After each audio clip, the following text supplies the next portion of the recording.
God's word is our strength. First reading from the book of Deuteronomy, chapter 26, verses 16 to 19. Moses spoke to the people, saying, This day the Lord your God commands you to observe these statutes and decrees. Be careful then to observe them with all your heart and with all your soul. Today you are making this agreement with the Lord.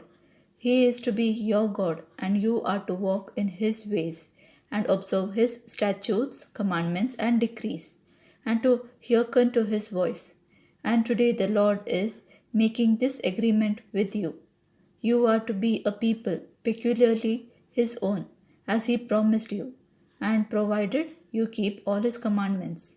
He will then raise you high in praise and renown and glory above all other nations He has made, and you will be a people sacred to the Lord your God as He promised. The word of the Lord, thanks be to God.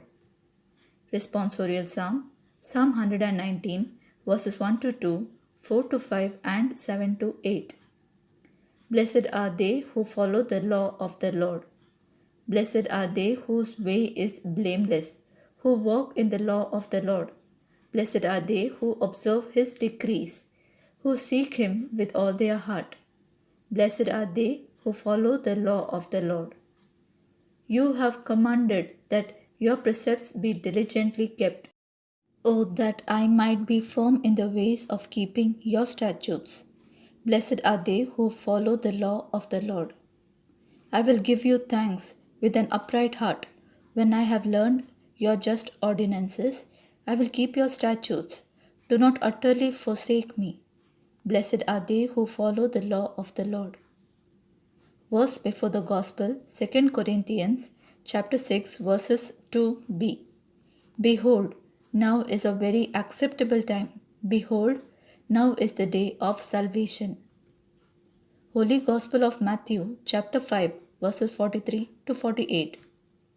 Jesus said to His disciples, You have heard that it was said, You shall love your neighbor and hate your enemy.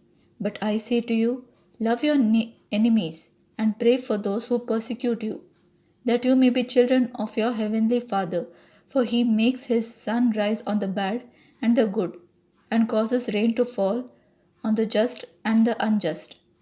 For if you love those who love you, what recompense will you have? Do not the tax collectors do the same? And if you greet your brothers and sisters only, what is unusual about that?